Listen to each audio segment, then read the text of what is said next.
Okay, today we are looking at lesson 4-3 on page 102. Problem solving. Draw a picture and write an equation. So similar to what we were doing in the last lesson, but this time we're going to use a picture to help show what's going on in our equation. So let's look at what the problem is. It said Jaron and Max sell pens and notebooks for the student council. Their total sales this year are $170. If they sold $48 worth of pens, how many dollars worth of notebooks did they sell? So you want to make sure you look at this key information first. We know our total sales are $170. You know they sold $48 worth of pens, but what we don't know is how much they sold of notebooks. All right, let's look at the next side. Okay, the first thing they want you to think about is read the problem and think about what you know. So first, what do I know? Well, basically what I underlined, Jaron and Max sold $170 worth of pens and notebooks, and we know that $48 of that was pens. What did you ask? How many dollars worth of notebooks did they sell? So let's look at this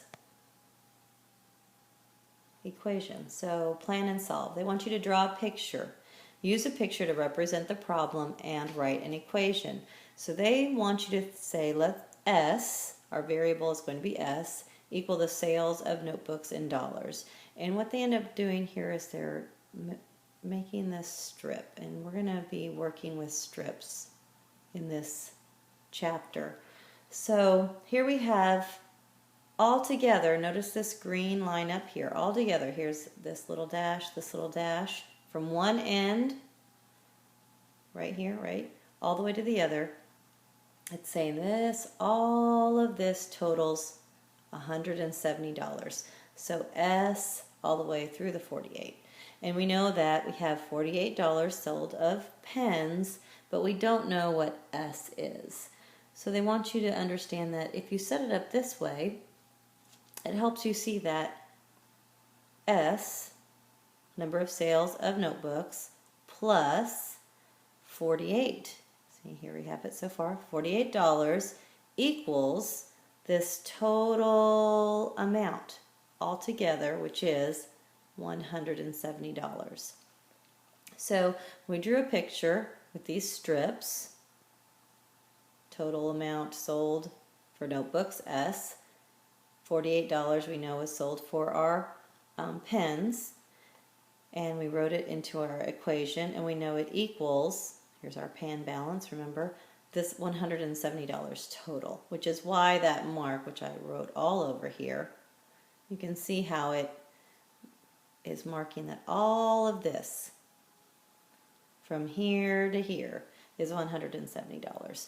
All right, so just like before, when you're solving an equation that has addition, you want to do the opposite operation. We want to cancel out adding 48, and we have to choose the opposite operation to cancel it out. So if you're adding 48 to something, you want to then cancel it out by taking away 48. So that would cancel out this adding 48. But because we have that pan balance, that equal sign, remember what we do to the left side, we have to do to the right. So they say, well, then we have to take 48 from $170. And when you do that, you find out that S is by itself, right? So now we have S equals 122. So we know that they ended up selling $122 worth of notebooks. Okay, let's look at another one. Okay, we're looking at another example on page 102. How can you translate words into subtraction equations? So we're right here. Nina buys lunch for herself and her sister. She pays $7.50, and when she's done, she has left $5.25. So how much money did she begin with? Again, think about, what do I know? Well, I know that she pays $7.50 for lunch, and when she's done, she has $5.25 left, and they want to know how much did Nina have before she bought lunch. Okay, so let's look at this picture. This is what you're going to be doing. So use a picture to represent the problem and write an equation. Let B be the money that Nina began with. So that's this up here. Okay, again, we have a strip here. Okay, we have our $7.50. So you should be copying this down as a good example here in the previous one. And notice they're connected. And then we know that she has $5.25 left over. So this is what she spent, $7.50. And this is what she has left over, $5.25. And we want to figure out what is B, which, look at this green line.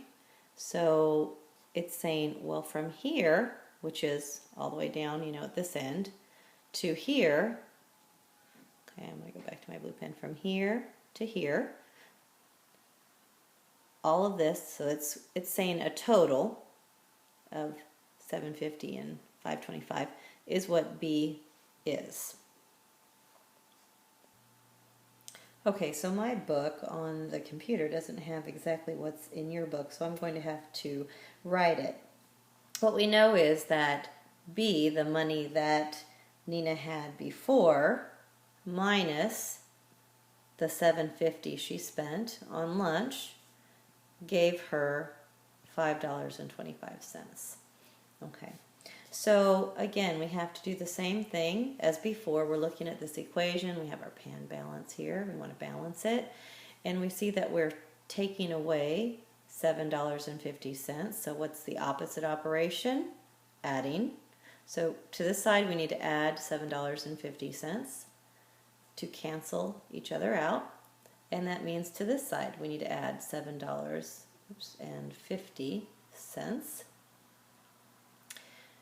And that would leave us with, on the left side, B and the equal sign. And then if I add that together really quick, I'm going to come up with $12.75.